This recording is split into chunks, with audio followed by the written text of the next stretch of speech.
Daniel Whitmore slammed his hand on the front desk of the Meridian Grand Hotel so hard that the bell jumped and rang on its own. His face was red. His tie was loose. He had been awake for almost 2 days, and every minute of those 2 days had gone wrong. "I need a suite. Now, not in 10 minutes now." The young man behind the desk, whose name tag read Oliver, tried to stay calm. "Sir, I understand you're in a hurry, but the suite you booked is still being cleaned. It will be ready in 20 minutes. 20 minutes could cost me $100 million, Daniel said. "Do you understand that? $100 million. Oliver did not understand that, and he did not need to. He only needed Daniel to stop shouting before other guests noticed. But Daniel was not a man who stopped easily. He had built his entire career on not stopping, on pushing past every closed door until it opened, on treating every obstacle as something beneath him rather than something to respect. 3 days early. That was the problem. Daniel had flown in 3 days before his scheduled meeting because his lawyer had warned him that the deal was falling apart, and if it fell apart, so would everything Daniel had spent the last 6 years building. The merger with Callaway Hospitality Group was supposed to be simple. Buy out the smaller hotel chain, fold it into his own growing empire, and walk away with 12 properties added to his name in one clean signature. His investors were waiting. His board was waiting, and now his suite was not ready. He turned from the desk and walked down the hallway, his shoes striking the marble floor like small explosions. He passed a fountain, a row of orchids, a bellman who nodded politely and got no nod in return. And then he saw her. A woman in a plain gray uniform was pushing a cleaning cart down the corridor. She had dark hair pulled back into a simple knot, no jewelry, no makeup that anyone would notice. She looked like exactly what her uniform said she was, a maid, someone whose job was to be invisible. Daniel did not see a person, he saw a solution. "You," he said, snapping his fingers twice the way a man might call a dog, "come here." The woman stopped pushing her cart. She turned toward him slowly, and for a moment something flickered behind her eyes. It was not fear. It was something closer to curiosity, the way a scientist might look at an insect doing something unexpected. "Yes, sir," she said. Her voice was even, calm, completely without the nervousness he expected. "My suite isn't ready. I've been standing here for 10 minutes while your staff figures out how to clean a room. I don't have time for this. I need to speak to whoever is actually in charge here, not some desk boy. The owner. Get me the owner." The woman studied him for a moment longer than was comfortable. She did not flinch, did not apologize, did not do any of the things Daniel expected a hotel worker to do when a guest raised his voice. She simply nodded once, set down the cloth she had been holding and said, "Give me a few minutes." Then she walked away. Daniel exhaled and rubbed his temples. He didn't watch where she went. He was already pulling out his phone, dialing his assistant, complaining before the call even connected. "Grace, tell me the Callaway board hasn't pushed the meeting again." Grace Bennett's voice came through tight and rushed. "They haven't confirmed anything, Daniel. That's the problem. Nobody from their side is answering. Not the lawyers, not the assistants, nobody." "That's not how you close a deal this size. Somebody talks. Somebody always talks." "Maybe they're waiting to see how you behave when nobody important is watching," Grace said. Daniel almost laughed at that. Nobody important is ever watching, Grace. That's the whole trick to business. You act the same whether the room is full or empty. He hung up before she could answer because in his mind the conversation was already finished. He believed what he had just said. He believed it completely. He had said versions of that same sentence in interviews, in boardrooms, in speeches to young employees who admired him far more than they should have. Act the same whether the room is full or empty. It sounded wise. It sounded like something worth printing on a motivational poster. He had no idea how wrong he had just been proven, right there in that hallway, in front of a woman he had not even bothered to look at twice. He paced near the elevators, checking his watch every few seconds, as if staring at it hard enough might make time move faster. The lobby buzzed quietly around him, guests checking in, a bellman rolling a cart of luggage, someone's laughter drifting from the restaurant. None of it reached him. He was somewhere else entirely, running numbers in his head, imagining the look on his father's face if the deal collapsed. His father, who had built the first version of this company from nothing, who had told Daniel 100 times that softness was for people who could afford to lose. Daniel had built his life trying to prove he was not soft. 15 minutes passed. He was about to march back to the desk and demand answers when the private elevator at the far end of the lobby chimed. The doors slid open. The maid stepped out first. Behind her walked two men in dark suits, both of them older, both of them moving with the careful posture of people who were nervous about something. One of them, a tall man with silver hair, spoke first, and his voice carried the kind of respect that made Daniel's stomach tighten before he even understood why. "Ms. Calloway, we weren't expecting you on this floor today." Daniel blinked. He looked at the maid, then at the man, then back at the maid, whose expression had not changed at all since the hallway. "Sorry," Daniel said. "I asked for the owner. Where is the owner?" The second man, shorter with round glasses, cleared his throat awkwardly. "Sir, this is Eleanor Calloway. She owns the Meridian Grand. She owns all 12 properties in the Calloway Hospitality Group." For a moment, Daniel's brain simply refused to process the sentence. He looked at the gray uniform. He looked at the cleaning cart she had left in the hallway. He looked at her hands, still slightly damp from the cloth she had been holding minutes ago. "That's not possible," he said, more to himself than to anyone else. Eleanor tilted her head slightly, the way someone does when they are trying not to smile. "Which part isn't possible? That I own this hotel, or that I was cleaning a hallway 10 minutes ago?" Daniel had no answer for that. His mouth opened, then closed. In every meeting he had ever walked into, he had always known exactly what to say.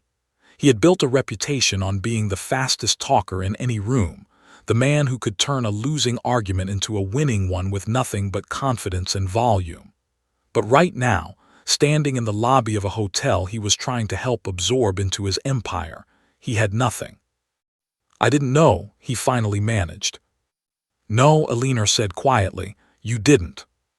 She did not raise her voice. She did not need to. There was something in the stillness of her tone that felt heavier than any shout could have been. The silver-haired man, whose name Daniel would later learn was Henry Caldwell, shifted uncomfortably beside her, glancing between the two of them as if watching a fuse burn down towards something he could not stop. "I'm here about the merger," Daniel said, trying to recover, trying to find the version of himself that knew how to close a deal. "I flew in early because I wanted to move things forward personally. I didn't realize the owner would be." "Cleaning a hallway," Eleanor finished for him. "Yes, I do that sometimes. It helps me understand what's really happening in a building. Numbers on a page tell you one story. A hallway tells you another." Daniel felt something shift inside his chest, something uncomfortable, something he did not have a name for yet. He thought about the way he had snapped his fingers, the way he had said the words "get me the owner," as if the woman in front of him could not possibly have been anything more than a pair of hands meant to fetch someone important on his behalf. "I apologize," he said, and the words came out stiffer than he intended, like a man speaking a language he had only recently learned. Eleanor did not answer right away. She looked at him the way a person looks at a puzzle they have already solved, waiting to see if the other pieces would fall into place the same way. Then she turned to Henry Caldwell. "Move Mr. Whitmore's meeting up," she said. "Tomorrow morning, 9 o'clock, I want to see how he behaves when he's had time to think about today." "Understood," Henry said. Eleanor looked at Daniel one last time. There was no anger in her eyes, which somehow made the moment worse. Anger would have been easier to understand. What he saw instead was something closer to quiet, patient judgment, the kind that does not shout because it does not need to. "Your suite should be ready now," she said. "Enjoy your stay, Mr. Whitmore." She turned and walked back toward the private elevator, her steps unhurried, her posture the same as it had been when she was pushing a cleaning cart down a hallway 10 minutes earlier. The doors closed behind her, and Daniel stood frozen in the lobby, staring at his own reflection in the polished steel, trying to understand how the last quarter of an hour had completely rearranged the ground beneath his feet. He had walked into that hotel certain of who held the power in this deal. He had walked in believing that people like the woman in the gray uniform existed to serve people like him, to fetch and carry and disappear when they were no longer needed. He had said the words "get me the owner" without a single thought about who might be standing right in front of him. Now he understood. The owner had been standing in front of him the entire time. And tomorrow morning, at 9 o'clock, he was going to have to walk into a room and explain himself to a woman who had watched him fail the very first test she had given him, a test he had not even known he was taking. His phone buzzed in his pocket. Grace again, no doubt asking for an update. He did not answer it. He stood in that lobby a long time, staring at the elevator doors, replaying every second of the last 15 minutes, trying to figure out exactly where he had gone wrong. The answer, when it finally came to him, was simple, and it was the kind of answer that made his stomach drop. He had gone wrong the moment he decided her uniform told him everything he needed to know about who she was. Daniel did not sleep that night. He sat in his suite with his laptop open, scrolling through everything he could find about Alina Calloway, and the strange thing was, there was almost nothing to find. No magazine profiles, no television interviews, a handful of business articles that mentioned her name only in passing, always attached to numbers, never to a face. It was as if she had built an empire of 12 hotels while making sure the world barely noticed her doing it. He called Grace at midnight. "I need everything you can get on Alina Calloway before 9 tomorrow morning." "Daniel, it's midnight." "I know what time it is. I need it anyway." Grace sighed on the other end of the line, the kind of sigh that came from years of working for a man who never seemed to sleep and never understood why anyone else needed to. "I'll see what I can find. But Daniel, listen to me for a second. If she caught you being rude to her staff, no amount of research is going to fix that tonight. You need to walk in there tomorrow and actually apologize, not the fast version, the real version." Daniel wanted to argue, but for the first time in a long time, he did not have a quick answer ready. He thanked Grace and hung up, then sat alone in the quiet of his suite, staring at the city lights outside his window, feeling smaller than he had felt in years. At exactly 9 the next morning, he stood outside a set of double doors on the top floor of the Meridian Grand, straightening his jacket for the third time. A young assistant with kind eyes and a firm handshake introduced herself as Claire and led him inside. The room was nothing like he expected. No grand desk, no wall of awards, no dramatic view meant to remind visitors how small they were. Just a long wooden table, simple chairs, and large windows that let in soft morning light. Alina Calloway sat at the head of the table, dressed now in a plain navy blazer, her hair still pulled back the same way it had been the day before. Beside her sat Henry Caldwell and another man Daniel did not recognize, introduced as Peter Lang, another member of the board. "Mr. Whitmore," Alina said, "please sit." Daniel sat. He had rehearsed a dozen different opening lines on the elevator ride up, but none of them felt right anymore. So he said the only thing that felt true. "I was wrong yesterday, completely wrong. I treated you like you didn't matter, and the truth is, everyone in that hallway mattered, whether I knew who they were or not. I should have known that without needing proof." The room was quiet for a moment. Henry Caldwell glanced at Alina, waiting to see how she would respond. Alina simply studied Daniel for a long moment, her fingers laced together on the table in front of her. Do you know why I clean hallways sometimes, Mr. Whitmore? I don't. Because people show you who they are when they think no one important is watching. You told your assistant something very similar last night, didn't you? Act the same whether the room is full or empty. Daniel felt his stomach drop. How did you? I have good ears, Alina said simply, and something in the way she said it told Daniel not to ask further. You said the right words on the phone, but you didn't believe them when it mattered. That's a common problem with people who have never had to actually live by them. Peter Lang leaned forward slightly. Ms. Calloway, we do have a full agenda today, the merger terms. We'll get to the merger, Alina said, without looking away from Daniel. First, I want Mr. Whitmore to understand something about this company, since he wants to own a piece of it. She stood and walked to the window, looking out over the city for a moment before speaking again. 12 hotels.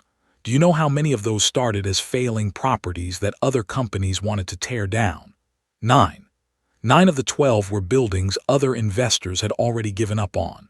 I bought them because I understood something those investors didn't.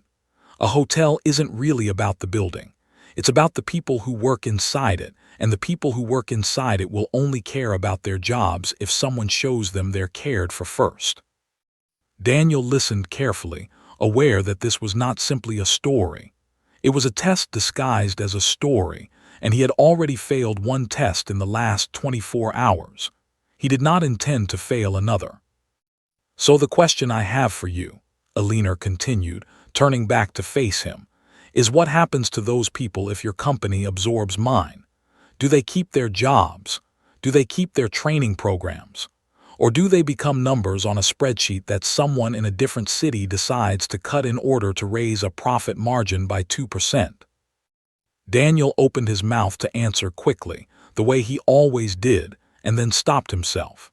He thought about the numbers his own team had prepared for this meeting, numbers that included exactly the kind of cost-cutting Alina had just described. Staff reductions, consolidated management, efficiency improvements, his team had called it in the report. He had signed off on that report without a second thought 2 weeks earlier. Honestly, he said slowly, some of that was part of our original plan. Henry Caldwell's jaw tightened.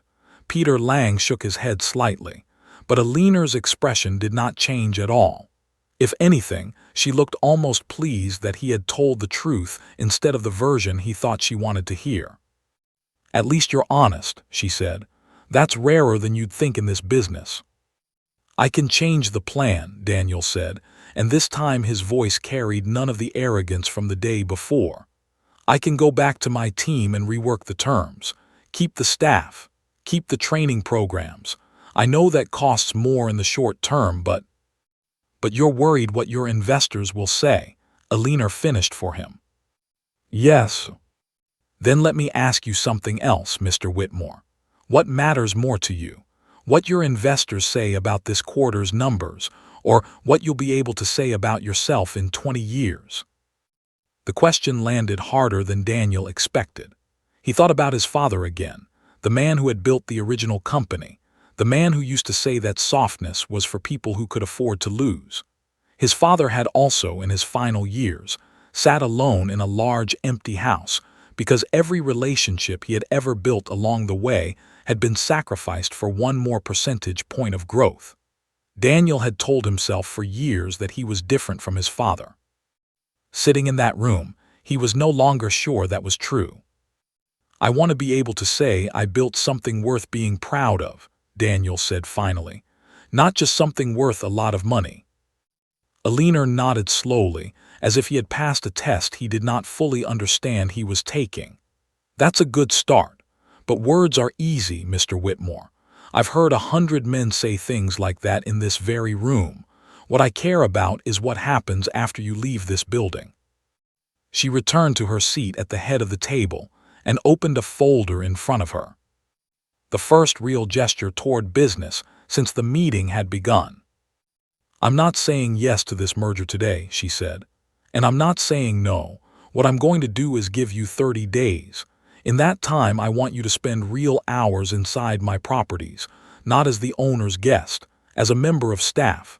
I want you to work a shift in housekeeping, a shift at the front desk, a shift in the kitchen. If after 30 days you still want this merger, and my staff tell me you treated them with the same respect on day 30 that you're showing me right now, we'll talk numbers. Daniel's first instinct was to argue that this was unreasonable, that a man in his position did not need to prove himself by making beds and carrying luggage. But he caught the words before they left his mouth, because he understood, sitting there, that arguing against the request would only prove her right about everything she already suspected of him. "I'll do it," he said. Peter Lang looked surprised. Henry Caldwell looked skeptical. Eleanor Calloway looked, for the first time since Daniel had met her, almost impressed. "We'll see," she said. "Meeting adjourned. Ms. Bennett can coordinate the schedule with Claire." As Daniel stood to leave, Eleanor spoke once more, her voice quieter now, meant only for him. "For what it's worth, Mr. Whitmore, most men in your position would have walked out of this room the moment I suggested cleaning a hallway. The fact that you didn't tells me something. I don't know yet if it tells me something good, but it tells me something." Daniel left the room with more questions than answers, but for the first time since arriving at the Meridian Grand, he did not feel like a man who had lost control of a business deal.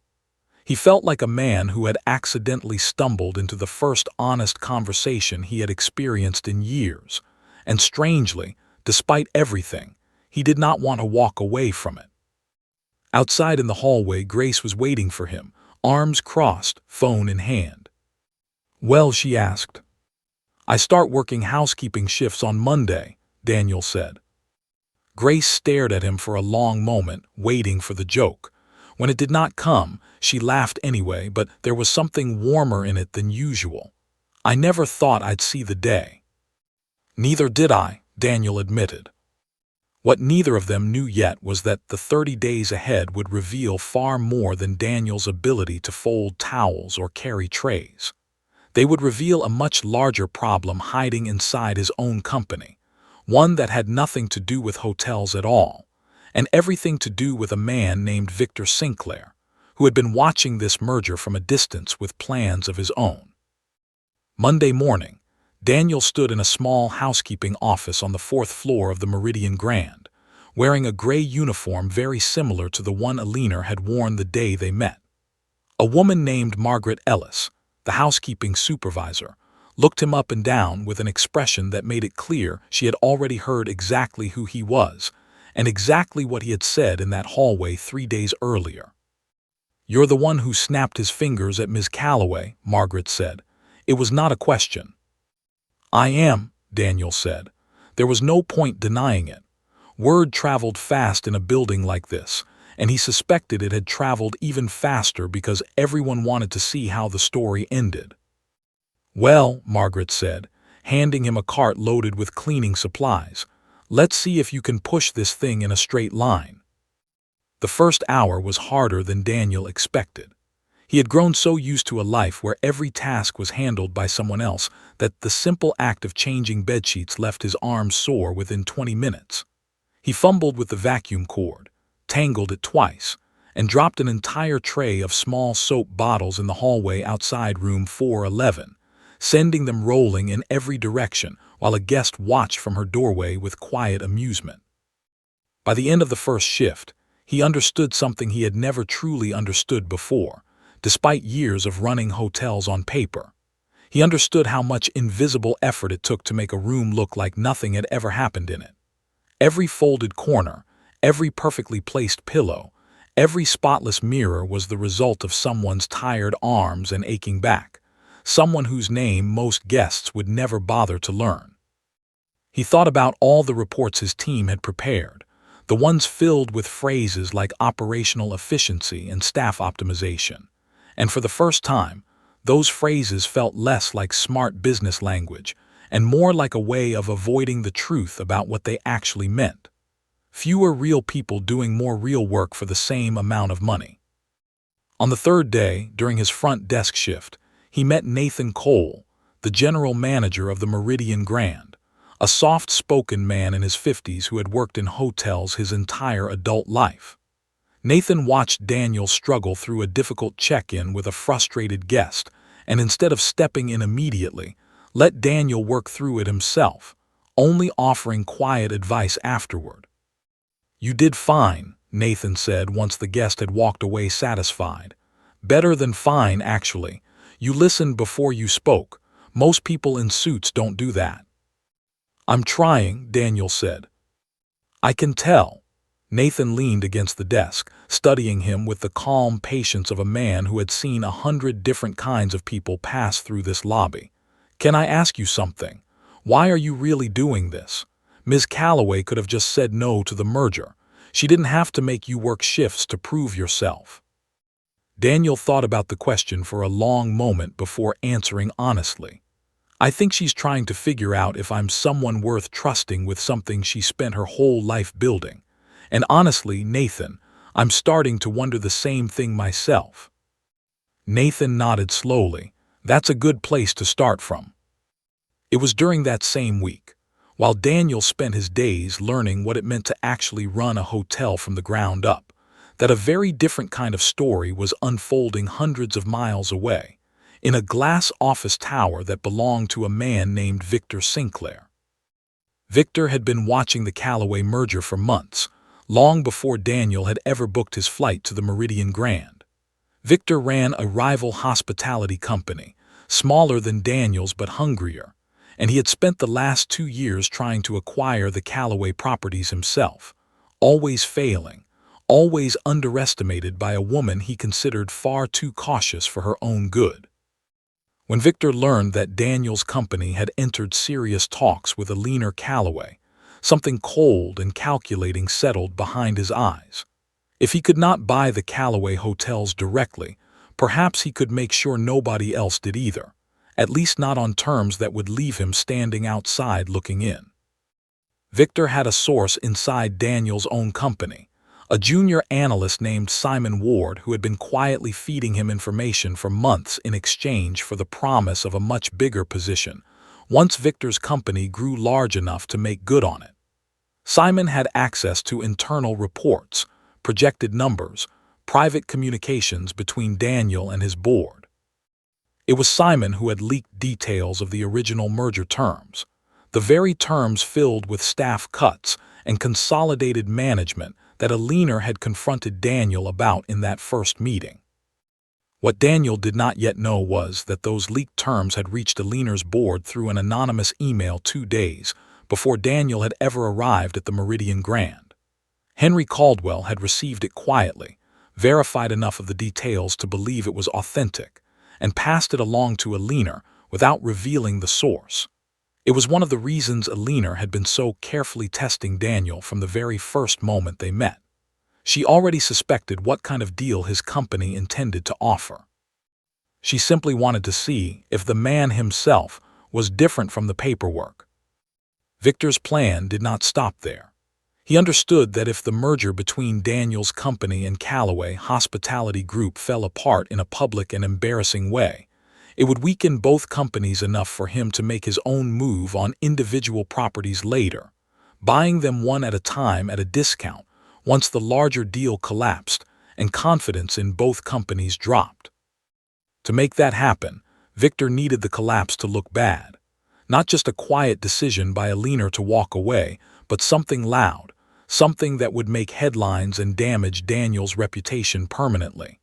He instructed Simon to find something more damaging than internal cost-cutting numbers, something personal, something that would make Daniel look not just careless with numbers, but genuinely unfit to be trusted with people's livelihoods. Simon began digging through old company records, old emails, old complaints filed by employees over the years, looking for anything that painted Daniel as a man who treated people poorly when he thought no one was watching.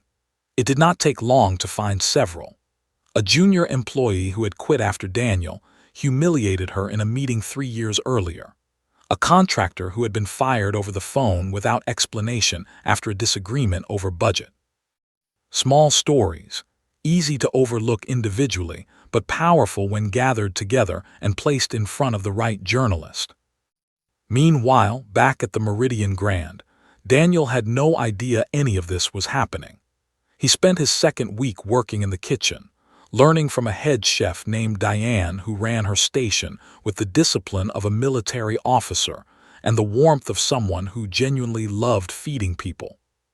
He burned his hand twice, dropped an entire pan of vegetables once, and earned a grudging nod of approval from Diane by the end of the week that felt, strangely, more rewarding than any deal he had ever closed in a boardroom. Alina watched all of this quietly, through daily reports from her staff rather than through direct observation. She did not visit Daniel during his shifts, did not check on him personally, wanting to see whether his behavior would remain consistent without her watching over him the way it had not been consistent the first day they met. The reports that came back to her were, to her mild surprise, mostly positive. Margaret Ellis noted that he worked hard and apologized sincerely when he made mistakes. Nathan Cole mentioned that he had begun remembering the names of staff members he worked alongside, using them naturally in conversation rather than as an afterthought. Diane, notoriously difficult to impress, admitted only that he was, in her words, less useless than she expected. Alina read each report carefully, sitting alone in her office late at night, turning the pages over in her mind the way she turned over every important decision in her life. She had learned a long time ago not to trust first impressions completely, not even her own, because people were far more complicated than a single bad moment in a hallway could ever explain. But she had also learned not to trust sudden, convenient improvement either, because sometimes people performed goodness the same way they performed anything else, only for as long as someone important might be keeping score. It was near the end of the third week, on a quiet Thursday evening, that Alina received a phone call from Henry Caldwell that changed the tone of everything. "There's a journalist reaching out," Henry said. "Someone from a business publication. They're asking questions about Daniel Whitmore, old employee complaints, a pattern of behavior they're calling it. They want a comment from you about whether Callaway Hospitality Group still intends to move forward with the merger given what they're calling, and I'm quoting here, a troubling history of mistreating staff." Alina sat very still for a long moment. Where did this journalist get their information? Unclear, but it's detailed, too detailed to be random. Someone handed them a file. Alina thought immediately of the anonymous email that had arrived weeks earlier, the one detailing the original merger terms. 2 leaks, both aimed at damaging the same deal, both arriving with suspicious timing. It did not take a genius to recognize a pattern forming. "Someone wants this deal to fail," Alina said quietly, "and they want it to fail loudly." "Do you think it's true? The complaints, I mean." "I think old complaints can be true and still not be the whole story," Alina said. "People change, Henry, or at least some of them do. I've been watching Daniel Whitmore for 3 weeks now, and the man in those staff reports is not the same man who snapped his fingers at me in that hallway. That doesn't erase whatever he did years ago. But it also doesn't mean someone else isn't using his past to serve their own purposes now. What do you want to do?" Alina was quiet for a moment, staring out her office window at the lights of the city below. "Find out who's feeding information to that journalist, and get Daniel Whitmore up here tomorrow morning. It's time he knew what's really happening around this deal." The next morning, Daniel arrived at Alina's office still in his kitchen uniform, having come straight from an early shift, flour still dusted faintly on one sleeve. He had not expected to be summoned so suddenly, and something in Alina's expression told him immediately that this was not going to be a conversation about towels or bedsheets. "Sit down," Alina said. "We need to talk about who's trying to destroy your merger and possibly your reputation along with it." Daniel sat, his stomach tightening in a way that felt uncomfortably familiar, the same feeling he had carried through those first frantic hours at the Meridian Grand 3 weeks earlier. But this time, The danger was not coming from his own arrogance. It was coming from somewhere else entirely, and he had absolutely no idea who wanted to hurt him badly enough to dig through years of old mistakes just to make sure this deal never happened. "I don't understand," Daniel said. "What complaints? What journalist?" Alina slid a folder across the table. Inside were printed emails, a summary of questions from a business reporter, and a short list of names from Daniel's company history. He recognized every one of them the moment he saw them, and each name landed like a small stone dropped into his stomach. "Grace Larkin," he read aloud, quiet now. "She worked for us 3 years ago. I remember her." "Do you remember what happened?" Alina asked, watching him closely. Daniel closed his eyes briefly. "I humiliated her in front of the entire executive team. She had made a mistake in a presentation, a real mistake, but I didn't need to say what I said about it. She quit 2 weeks later. I never apologized." He looked up at Alina. "I'm not going to pretend that isn't true. It is true. I was a different person then. Actually, I'm not even sure that's fair to say, because I was doing the exact same thing in that hallway with your housekeeping staff 3 weeks ago. Maybe I'm not as different as I want to believe." Alina studied him for a long moment, and something in her posture softened slightly, though her voice remained steady. "The fact that you're not making excuses tells me more than an apology would, but that's not actually why I called you here. I don't think these old stories found their way to a journalist by accident. Someone gathered them. Someone with a reason to want this merger to collapse in a very public way." Daniel's mind raced backward through every rival, every competitor, every person in the industry who might benefit from watching him fail. And then a name surfaced, cold and immediate. "Victor Sinclair," he said. Henry Caldwell, sitting quietly in the corner of the room, straightened at the name. "You know him." "He's tried to buy Callaway properties before, hasn't he?" Daniel asked, looking at Alina. "3 times, Alina confirmed. "Always through smaller, less direct offers. I turned him down every time. He wasn't interested in the people who work in these buildings. He was interested in the buildings themselves and how quickly he could squeeze more profit out of them." "That sounds exactly like the plan my company originally had," Daniel admitted quietly. "It does," Alina agreed, without softening the truth of it. "Which is part of why I've spent 3 weeks watching whether you're capable of becoming something different from that plan." Daniel leaned forward, his hands clasped together on the table. "If Victor is behind this, he's not just trying to stop the merger. He's trying to make sure it fails in a way that damages both our companies so badly that neither of us can compete with him afterward." "That would fit the pattern," Henry said. "The anonymous email about your original merger terms arrived from an account that traced back to a proxy server registered through a shell company. We were never able to identify the source directly, but the timing lines up with when Victor's company began increasing its own acquisition activity in this region." Alina stood and walked slowly to the window, her arms crossed, thinking. "There's something else. Whoever sent that first email had detailed knowledge of your internal reports, Mr. Whitmore, numbers that hadn't been shared outside your executive team. That means someone close to you is talking to Victor Sinclair." Daniel felt a cold weight settle in his chest. He thought immediately of his team, the people he trusted with the details of every deal he made. Grace Bennett, loyal for 6 years, impossible to imagine as a traitor. His senior financial officers, all of whom had been with the company nearly as long as he had.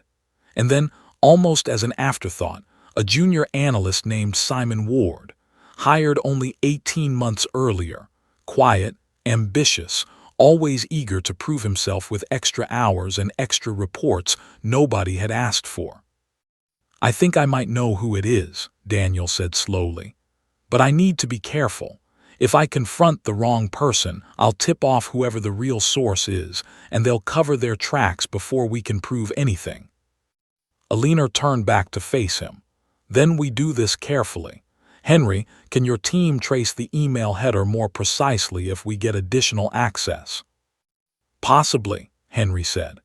If Mr. Whitmore is willing to give us limited access to his company's internal communication logs. Daniel did not hesitate. Whatever you need. I want this handled properly, not just for the merger, but because if someone inside my company is selling information to a competitor, that's a problem I need to solve regardless of what happens between us. Over the following days, a careful investigation unfolded quietly behind the scenes. Henry's technical team worked alongside a small group from Daniel's own IT department, tracing digital footprints, cross-referencing login times with the timing of the leaked information. Slowly, a pattern began to emerge, pointing again and again toward a set of late-night logins from Simon Ward's company account, timed suspiciously close to each piece of information that had eventually surfaced through the anonymous email and later through the journalist's questions. Daniel struggled with how to handle the discovery. Part of him wanted to confront Simon immediately, to demand an explanation, to feel the satisfaction of catching the person who had tried to destroy something he was only now beginning to understand was worth protecting. But Grace, when he told her what they had found, urged caution. If you confront him alone, he'll deny everything and you'll have nothing but suspicion, she said. Let Aliner's team finish gathering the evidence properly. Do this the right way, Daniel, not the fast way. It was strange advice for Daniel to receive, and stranger still that he found himself agreeing with it easily, without the flash of impatience that would have followed the same suggestion just a month earlier. 3 days later, with enough evidence gathered to remove any doubt, Daniel sat down with Simon Ward in a small conference room at his own company headquarters, Grace present alongside him, along with a company lawyer. Simon's confidence cracked almost immediately once he understood how much they already knew. He admitted, eventually, that Victor Sinclair had approached him nearly a year earlier, offering money and the promise of a senior position at his company in exchange for information. He had believed at first that he was simply sharing minor details that would not hurt anyone. Over time, the requests had grown larger, more specific, until Simon found himself trapped, afraid that refusing to continue would expose everything he had already done. I didn't think it would go this far, Simon said quietly, staring at the table. I didn't think it would hurt real people. I just wanted a better job. Daniel looked at him for a long moment, feeling an unexpected flicker of something close to sympathy, though it did not erase the seriousness of what Simon had done. You're going to have to answer for this properly, Simon, but I appreciate you telling the truth now instead of continuing to lie. The company's lawyer began outlining the legal steps that would follow, and Daniel excused himself from the room, needing air, needing a moment to process everything that had happened over the last month. He stepped outside onto the office balcony and called Aliner. We found him, Daniel said. It was exactly what we suspected. Victor Sinclair has been paying a junior analyst inside my own company for information for almost a year. There was a pause on the line before Aliner spoke. I'm glad you handled it carefully, and I'm glad you told me the truth about the old complaints instead of trying to hide them or explain them away. I couldn't hide them even if I wanted to, Daniel said. Not anymore. Not after everything these last few weeks have shown me about the kind of person I actually want to be. That's a good sign, Aliner said. Come by tomorrow morning. There's still the matter of Victor Sinclair to deal with, and I think it's time we handled that together, as two companies who refuse to be manipulated by someone who only understands people as numbers on a spreadsheet. Daniel felt something steady settle in his chest for the first time in weeks, a feeling that had nothing to do with the merger, nothing to do with profit margins or business terms. It felt, strangely, like the beginning of trust, built not on a signed contract, but on the slow, uncomfortable, necessary work of proving who he really was when nobody was forcing him to prove it. Neither of them, yet knew how far Victor Sinclair was willing to go once he realized his plan had failed, or that the coming confrontation would test both companies in ways far more serious than any merger negotiation ever could. Victor Sinclair learned that his plan had failed on a Tuesday afternoon, when a business reporter called his office asking for comment on rumors that he had paid a source inside a rival company for confidential information. Victor denied everything immediately, calmly, the way a man denies something he has practiced denying many times before. But the calm did not last long once he understood how much detail the reporter already had. He called Simon Ward's personal phone 6 times that afternoon. Simon did not answer any of them. By evening, Victor understood that whatever information Simon had once been willing to hand over quietly, he was now willing to hand over publicly, in exchange for leniency in the legal case building against him. Victor sat alone in his office that night, the city lights spread out below him, and for the first time in a long while, he considered the possibility that his plan had not simply failed, but had actively made things worse for him. If Daniel Whitmore's company decided to pursue legal action for corporate espionage, and if Eleanor Calloway's board decided to publicly support that action, Victor's own reputation, carefully built over more than a decade, could unravel far faster than he had ever unraveled anyone else's. He was not entirely wrong to worry. 3 days later, Daniel and Eleanor sat together in the same conference room where their strange partnership had first begun to take real shape, joined this time by lawyers from both companies and a representative from Daniel's board. The decision in front of them was not simple. Pursuing legal action against Victor Sinclair would be public, messy, and would likely take months to resolve. But allowing what he had done to go unanswered would leave the door open for him, or someone like him, to try the same tactics again in the future. "I want to be clear about something," Eleanor said, addressing the room. "This isn't about revenge. It's about making sure that companies like mine, run by people who care about their staff and their communities, aren't punished simply because someone with more resources decided honesty was inconvenient for his business plan." Daniel nodded in agreement.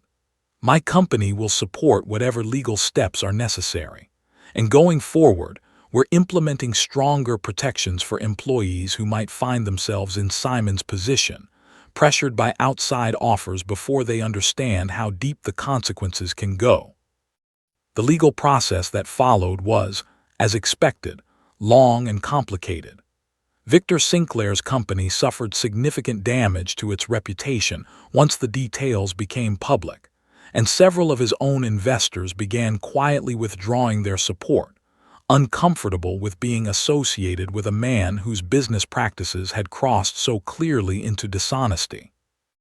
Victor did not disappear from the industry entirely, but the version of him that emerged on the other side of the scandal was smaller, more careful, forced to rebuild trust that had taken him years to destroy in a matter of weeks. Simon Ward faced consequences of his own, though Daniel, somewhat to Grace's surprise, argued for a measure of understanding in how the company handled his departure.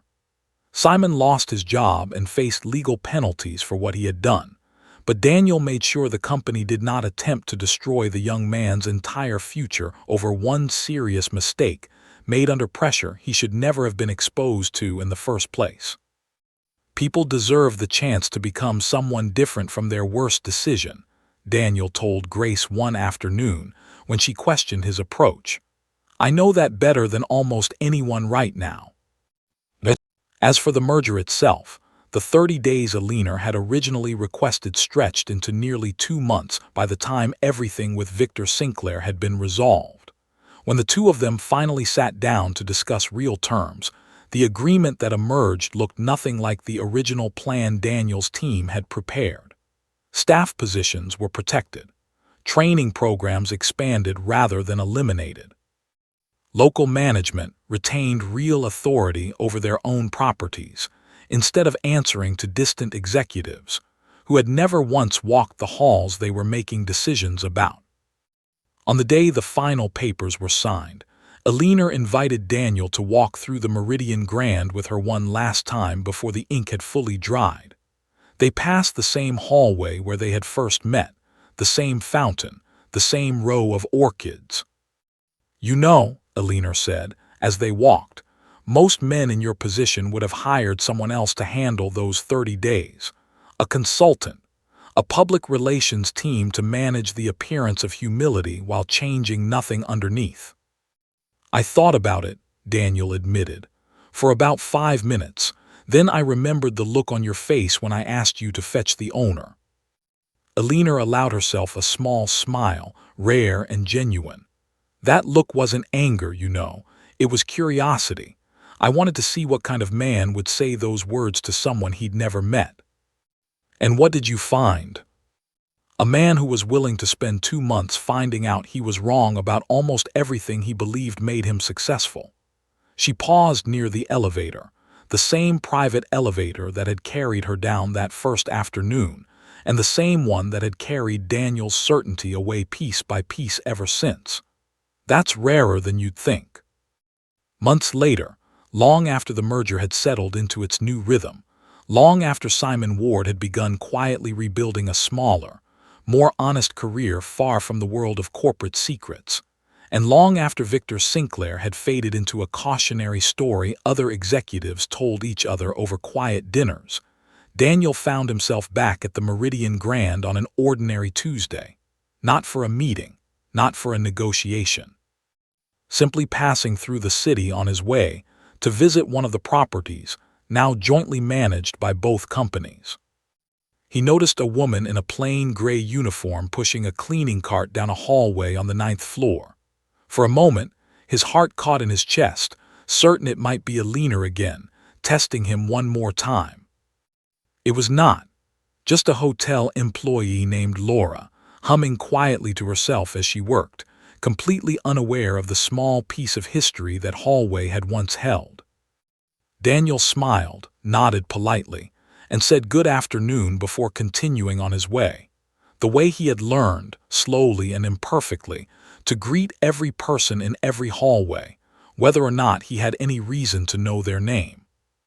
Somewhere in a different city, in a different hotel entirely, Alina Calloway tied her hair back into a simple knot, put on a plain gray uniform, and pushed a cleaning cart down a quiet corridor, unrecognized once again, exactly the way she preferred it. She had built an empire out of paying close attention to the moments most people considered too small to matter, and she had no intention of stopping now, no matter how many hotels carried her name on the deed. Somewhere in a hallway nobody was watching. She liked knowing that the truth of a person was still something you could only ever find in what they did when they thought no one important was around at all.